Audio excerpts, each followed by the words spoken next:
Mo kí gbogbo ẹ̀yin ọmọ Ọlọ́run tí ẹ̀ ń gbọ́ mi tí ẹ̀ sì ń wò mí lónìí.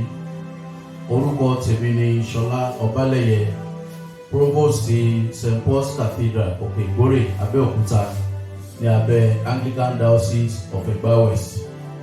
Mo gbàdúrà pé bí a ti ń wo ètò yìí lónìí, Olúwa yóò sọ yín di alábùkún fún. Ẹ jẹ́ kí a gbàdúrà. Olúwa, láti inú ọ̀rọ̀ rẹ lónìí yìí, jọ̀wọ́ fi ayé wa ṣe ìyanu. Láti inú ọ̀rọ̀ rẹ tí a ó wàásù, tí a ó sọ, Olúwa jọ̀wọ́ fi ayé wa ṣe ìyanu, kí ògo kó sì jẹ́ tirẹ̀. Lórúkọ Jésù Kristi ni a gbàdúrà. Àmín. Sámúẹ́lì kínní orí 10 ẹsẹ̀ ìkíní àti ẹsẹ̀ kejì. 1 Samuel chapter 10 verses 1 and 2. Sámúẹ́lì sì mú ìgò òróró, ó sì tú sí ilé orí, ó sì fi ẹnu kò ó lé ẹnu, ó sì wí pé, kò ṣe pé nítorí tí Olúwa ti fi òróró yàn ọ́ lé olórí ìní rẹ̀.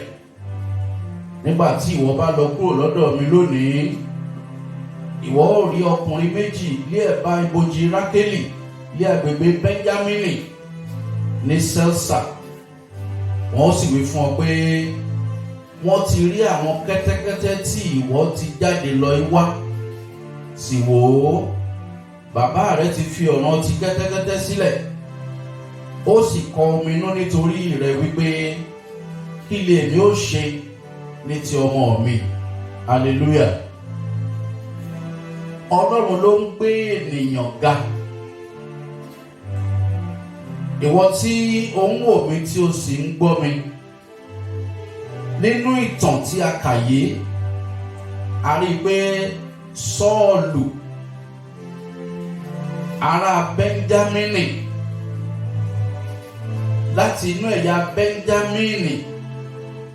Bẹ́ńjámínì ni Sọ́ọ̀lù ti wá. Nígbà tí àwọn èèyàn Ísírẹ́lì ń wá ọba tí wọ́n fẹ́ kí àwọn náà jẹ ọba, ẹ̀yà Bẹ́ńjámínì ló kéré jù nínú gbogbo ẹ̀yà 12 tó wà ní Ísírẹ́lì. Àrígbé Ọlọ́run dẹ̀ lọ sínú ẹ̀yà Bẹ́ńjámínì. Ó lọ ṣe àwárí ìkan nínú àwọn ọmọ níbẹ̀. Ó sì di ẹni tí wọ́n ta òróró sí lórí. Bíbélì sọ pé Sámúẹ́lì tí í ṣe wòlíì àti àlùfáà Ọlọ́run ní ìgbà náà, ó da òróró sí orí Sọ́ọ̀lù, ó fẹnu kò ó lé ẹnu, ó sì sọ fún pé, ó ní wò ó, Ọlọ́run ti yàn ọ́ láti jẹ́ olórí fún ìní rẹ̀. God anointed Saul to become the first king of Israel, to become the captain of his people. Ohun tí mo sọ fún ọ lónìí ni pé Ọlọ́run ló ń gbé ènìyàn ga. Ọlọ́run ló ń gbé ènìyàn lórí sókè.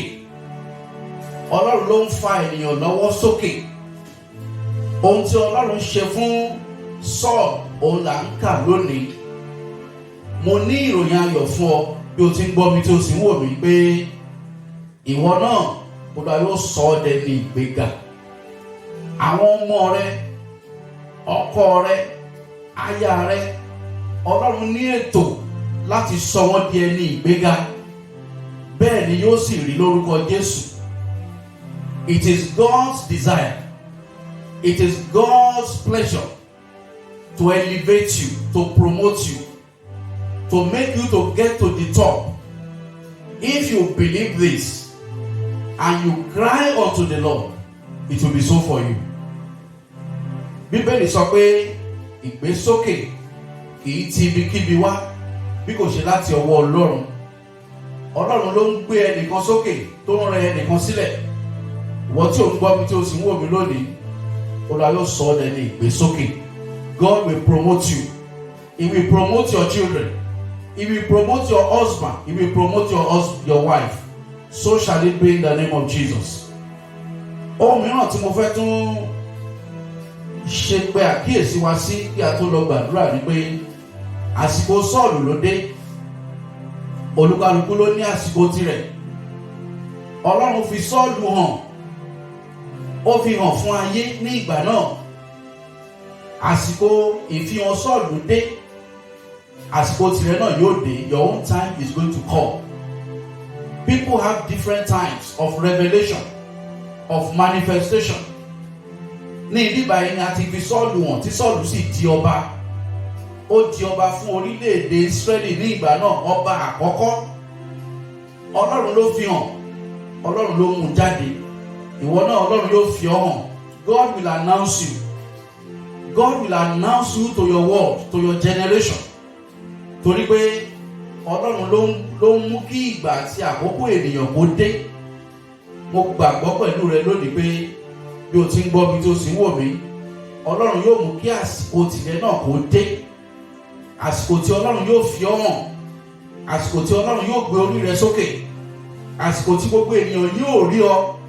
Bẹ́ẹ̀ ló máa rí lórúkọ Jésù.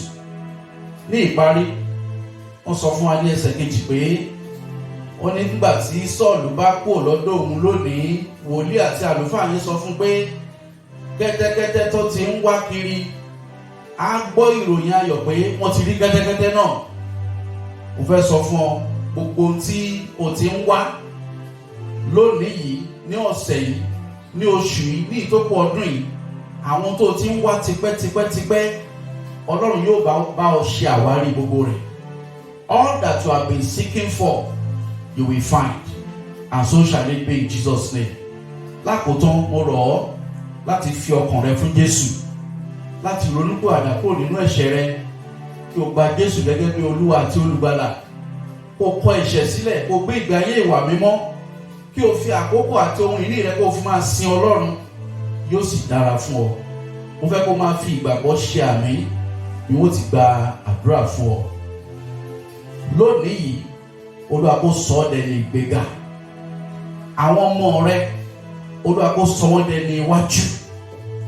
Àwọn ọmọ rẹ, Olúwa kó sọ wọ́n dẹni ìgbéga. Mo gbàdúrà fún ọ, ọkọ rẹ, aya rẹ, ọmọ rẹ àti ìwọ náà, Olúwa kó sọ ọ́ dẹni òkè. Your place will be in the top. You shall be found at the very top, in the mighty name of Jesus. Aya rẹ o, ọkọ rẹ o, ọmọ rẹ o, ọmọ ọmọ, aya ọmọ, ọkọ ọmọ, Olúwa kó sọ wọ́n di àjítọ̀nàwò. Lórúkọ Jésù Kristi, ohun gbogbo tí o bá dáwọ́lé lónìí yóò yọrí sí rere. Mo gbàdúrà fún ọ, Olúwa yóò fa ọwọ́ rẹ sókè. Olúwa àwọn ẹbí rẹ, Olúwa yóò fa ọwọ́ wọn sókè. Mo wá sọ tẹ́lẹ̀ sínú ayé rẹ, àsìkò tìrẹ yóò dé. Your own time will come. Your own season will manifest. God will reveal you to your world. God will launch you out for your generation to see you. So shall it be for you in the name of Jesus.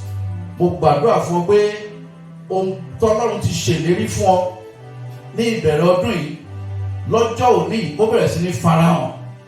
Ohun gbogbo tí Ọlọ́run ti ṣèlérí fún ọ, tó ti bá ọ dá májẹ̀mú, gẹ́gẹ́ bó ti ń gba Ọlọ́run gbọ́, tí o sì gba ọ̀rọ̀ yìí gbọ́, tí o sì ń fi ìgbàgbọ́ ké pé ohun gbogbo tí Ọlọ́run ti ṣe ìlérí fún ọ, lórúkọ Jésù kó jáde wá. All that God has promised you, let them manifest. Let it manifest. Let it manifest in the name of Jesus. Mo gbàdúrà fún ọ pé ìbùkún ìṣerere rẹ lórúkọ Jésù kó farahàn. Ìbùkún ìtẹ̀síwájú rẹ kó farahàn. Ìbùkún ìrànlọ́wọ́ láti òkè wá àti láti ibi gbogbo lórúkọ Jésù kó farahàn. Iṣẹ́ ìyanu tí o ti ń retí lórúkọ Jésù kó farahàn. Ogun ọ̀run kó ṣàwárí rẹ̀ fún ọ. Bẹ́ẹ̀ ni yóò rí. Gbogbo ìpinnu ọ̀tá lórí rẹ mo fagilé. Bí o ti ń jáde lọ lónìí, kó ju aṣẹ́gun lọ. Ọwọ́ àti ọwọ́ Ọlọ́run fún rere kó wà lára rẹ. Bẹ́ẹ̀ ni yóò rí. Bí o ti ń jáde lọ, kó jẹ́ ní ìbùkún. Ìbùkún ni fún ọ bí o ti ń jáde. Ìbùkún ni fún ọ nígbà tí o bá ń wọlé. Ó ti rí bẹ́ẹ̀ lórúkọ Jésù Kristi Olúwa wa. Àmín.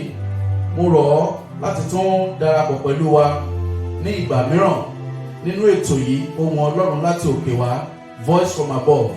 Bí ẹ ti ń ṣe bẹ́ẹ̀, Olúwa yóò sọ yín dẹni ìbùkún lórúkọ Jésù Kristi Olúwa wa. Àmín.